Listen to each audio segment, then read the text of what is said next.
Halo teman-teman, kita akan melanjutkan materi clean arsitektur di Android ya. Dan sekarang kita masuk ke dalam singleton pattern. Jadi sebelum gue jelasin nih apa itu singleton pattern ya, ini gue coba uh, jelasin dulu dari awal nih beberapa tahapan kenapa kita sampai di singleton gitu.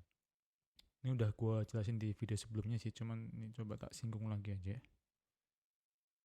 Oke, jadi pertama tuh di Android ya, di arsitektur Android itu ada yang namanya creational pattern, structural pattern, sama behavioral pattern.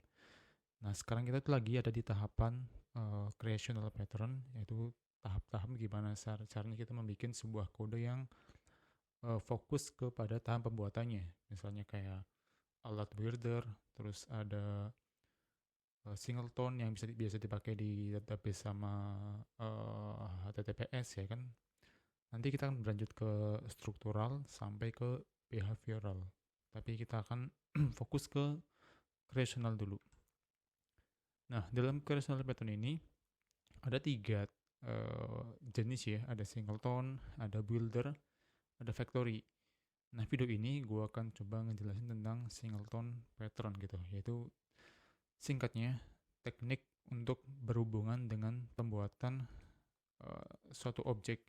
Ini definisi dari creational pattern itu teknik yang berhubungan dengan pembuatan suatu objek. Nah, kalau singleton pattern atau objek tunggal itu ya bahasa Indonesianya, itu teknik untuk memastikan hanya sekali aja nih pembuatan objek yang dan hanya satu cara dalam pengaksesannya. Contohnya nih, kalau misalnya lu sedang mengkonfigurasi DB gitu, entah itu DB dari luar atau dari lokal, misalnya real database atau uh, SQLite atau from database, pasti lo akan menerapkan yang namanya singleton pattern untuk menghindari pembuatan objek yang berlebihan pada objek database itu. Atau contoh kedua, kita bisa menerapkannya ketika pembuatan HTTP client kayak misalnya retrofit ya. Kita bisa biasanya menerapkan singleton pattern bisa menggunakan objek langsung atau menggunakan kompanion objek di Kotlin. Dan ini contohnya ya, gue coba kasih sampelnya di codingannya ini. Pertama itu ada yang langsung nih pembuatan objek dengan uh, objeknya langsung nih. Jadi gini, ada object settings manager ya kan. Sebentar. Nah di sini tuh ada variable language ya kan. Ini sebuah setternya. Ini getternya dan ini ada setternya. Dan cara penggunaannya kita tinggal panggil settings manager.language ini tuh untuk setter, untuk menampilkan value apa sih yang ada di language itu. Nah, kalau kita mau mengubahnya, kita bisa menggunakan settings manager.setLanguage ini. Nah, jadi ini definisi simpelnya, hanya ada satu cara, ya kan, pakai ini, satu, dan satu cara pengaksesannya satu ini, dan satu cara mengubahnya pakai ini.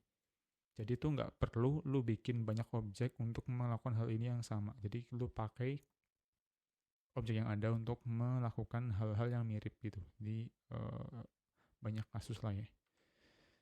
Nah ini contoh lain dari singleton ya.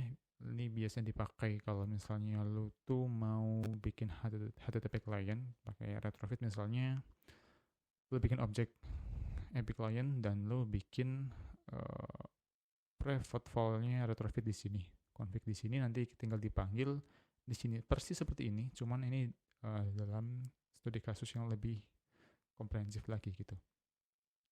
Nah mungkin akan gue contohkan ya di sini.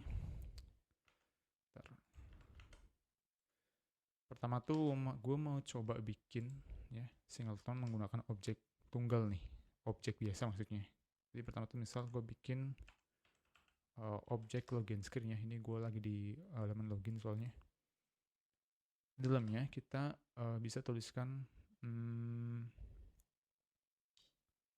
atau gini deh, main dulu aja deh. bikin function main buat manggilnya. Dalamnya kita bikin variable, misalnya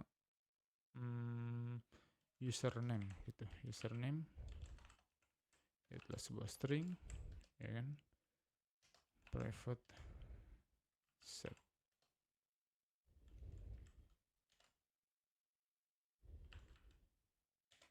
Nah, di bawahnya, bentar, ini kenapa error nih?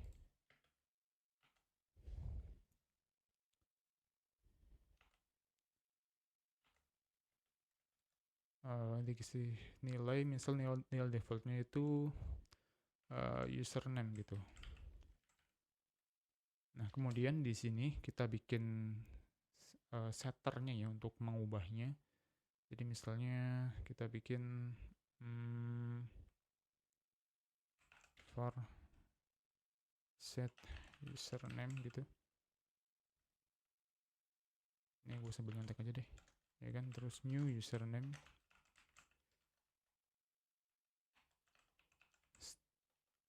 string. Sorry, ini bukan, ini function. Nah, seperti ini. Oke, dalamnya lo tinggal panggil variable yang udah ada, username sama dengan misalnya new username gitu. Oke, seperti ini. Nah, di sini lo bisa panggil nih, ini untuk setternya ya. Setternya println default username is login screen titik username. Jadi kita running dulu ya. Kita running. Nah, dia itu akan nge-print username. Nah, kalau misalnya bawahnya lagi kita mau membuat ini getter ya. Getter ini setternya misal login screen titik set username, kita bikin misalnya Android dev gitu. Kita cetak nilainya. Oops. New username is login screen titik username ini. Kita cari lagi. Nah, maka variabelnya akan berubah menjadi Android dev ini. Nah, ini fungsi untuk cara untuk setternya ya. Setter dan ini getternya ini menggunakan singleton. Contohnya ini menggunakan langsung objek satu ini. Nah, kemudian kalau misalnya lu mau nerapin nih, misalnya lu mau nerapin pakai komponen objek ya. Jadi private constructor dulu. Jadi kenapa private? Jadi itu yang bisa mengakses kelas ini, konstruktornya itu cuman kelas ini doang, kan private kan. Jadi kelas lain tuh nggak bisa mengakses. Ya ini contohnya menggunakan komponen objek ya. Apps. Jadi ini untuk memastikan kalau misalnya objek ini atau kelas ini cuman di init pertama kali atau cuman di init satu kali aja gitu dalam pembuatannya untuk menghindari memory leaks tentunya ya. Contohnya for instance gitu, instance yaitu login screen ini maybe. Oke, kemudian di sini misalnya gue mau ngecek dulu nih, enggak ding.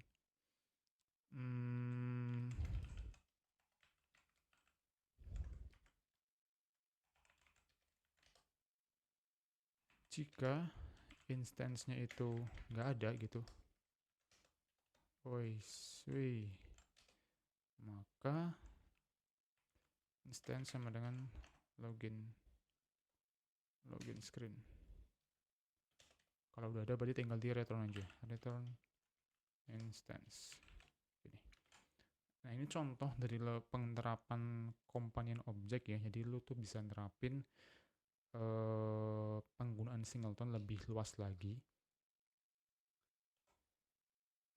Jadi ini bisa lu terapin kalau misalnya lu mau bikin misal config database gitu kan.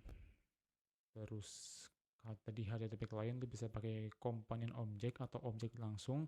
Cuman kalau gue biasanya gue langsung pakai komponen objek aja. Karena itu lebih bisa menghandle untuk singletonnya ya. Jadi nggak perlu membuat secara manual. Tapi kalau misalnya lu pakai objek itu biasanya yang singleton yang simpel-simpel aja sih. Jadi kalau misalnya masih simpel lu pakai objek biasa.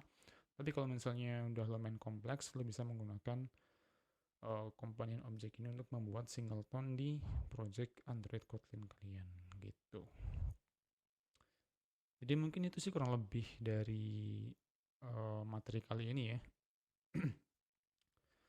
Jadi kalau misalnya lu mau tanya lebih lanjut bisa di kolom komentar aja, dan mungkin selanjutnya gitu akan jelasin tentang builder pattern di video setelah ini.